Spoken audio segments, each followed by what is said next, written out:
On June 26, 2025, Nigeria flipped the script on taxation. In what has been called the most ambitious fiscal reform in the country's history, President Bola Ahmed Tinubu signed into law 4 powerful tax bills designed to simplify, unify, and modernize Nigeria's tax system.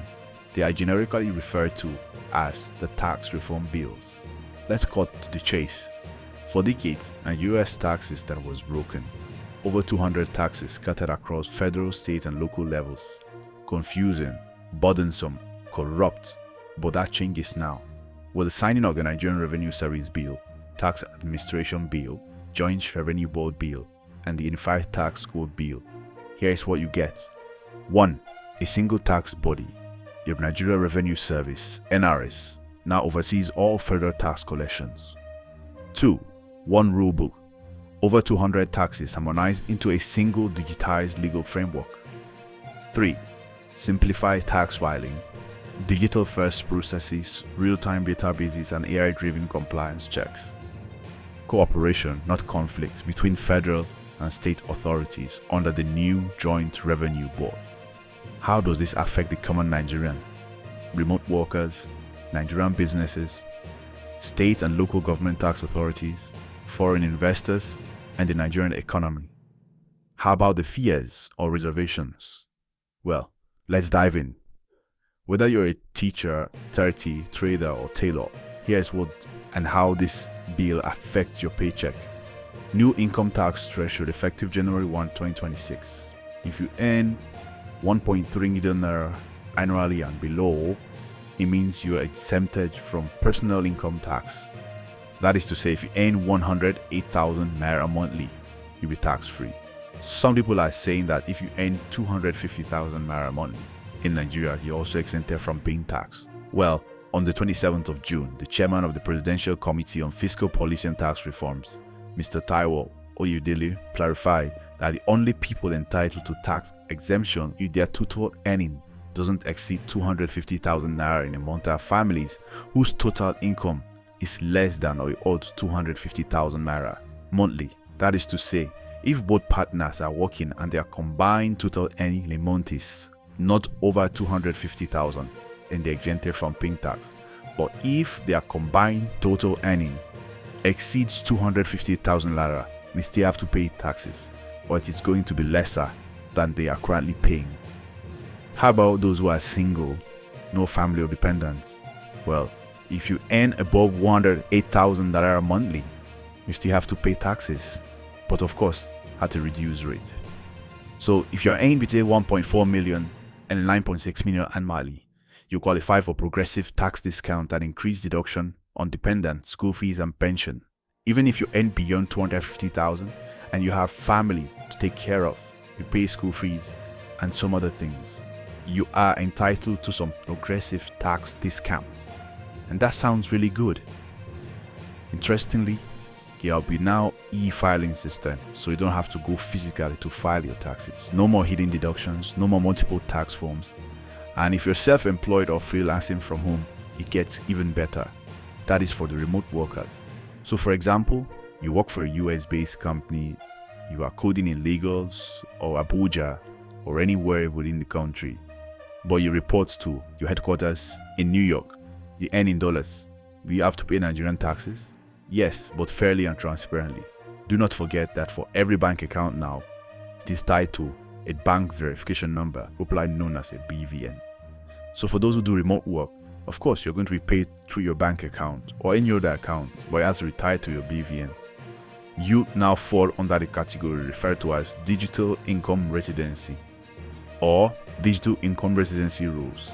So when you reside in Nigeria for more than 183 days in a year and earn above 4.8 million naira or its equivalent in any currency, you are taxable, but at a standardized rates and with digital filing portals created for remote international income earners.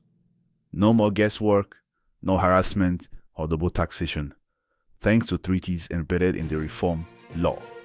What's the bottom line? Your remote hustle just got recognized and protected.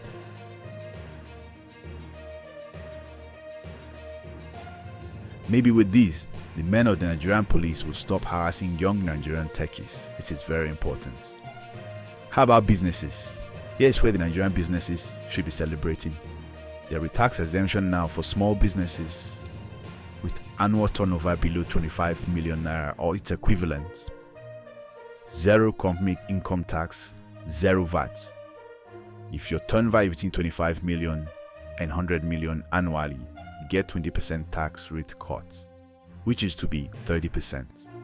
You also get up to 50% rebate if you're investing in local employment, rural operations, vocational training, green or tech innovation.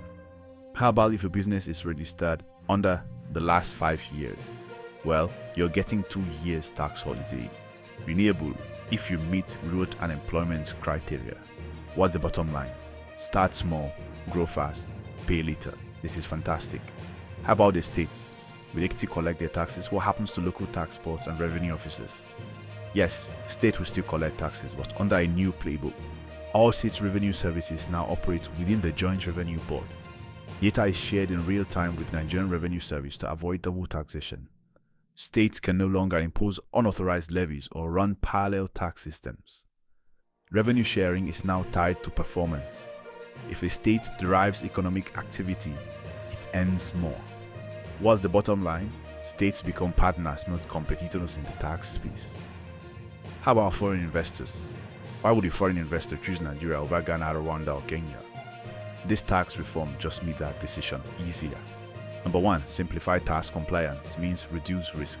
Number 2, digitize filing and dispute resolution.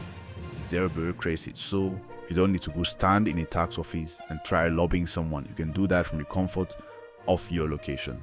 3, clear codified laws, so there are no hidden charges, no last-minute surprises, no shocks. Number 4, stable VAT at 7.5% with real-time remittance, which means your costs are predictable.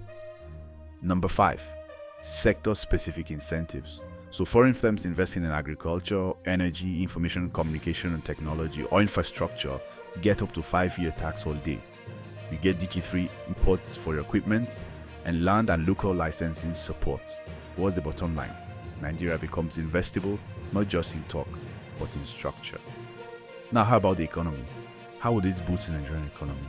Nigeria's tax to GDP ratio is one of the lowest in Africa, around 10.8% or thereabouts. That's far below countries like Kenya or South Africa, but that's about to change. These reforms will reduce dependency on borrowing and boost government revenue. With less corruption and fragmentation in tax collection, businesses are more likely to pay willingly and foreign investors are more likely to trust the system. The digital-first approach makes compliance easier and blocks revenue leakages. What is the bottom line? This isn't just a tax reform, it's an economic reset built for a digital, inclusive, and productive Nigeria. This is progressive. Now, what does it mean for the Nigerian economy? The Nigerian tax to GDP ratio aims to rise from 10.8% to 18% by 2030, putting more into roads, power, health, and education. It also means lower evasion, higher compliance, with fewer taxes and more automation. People actually have to pay. Social investment rises as more revenue flows transferably into real development.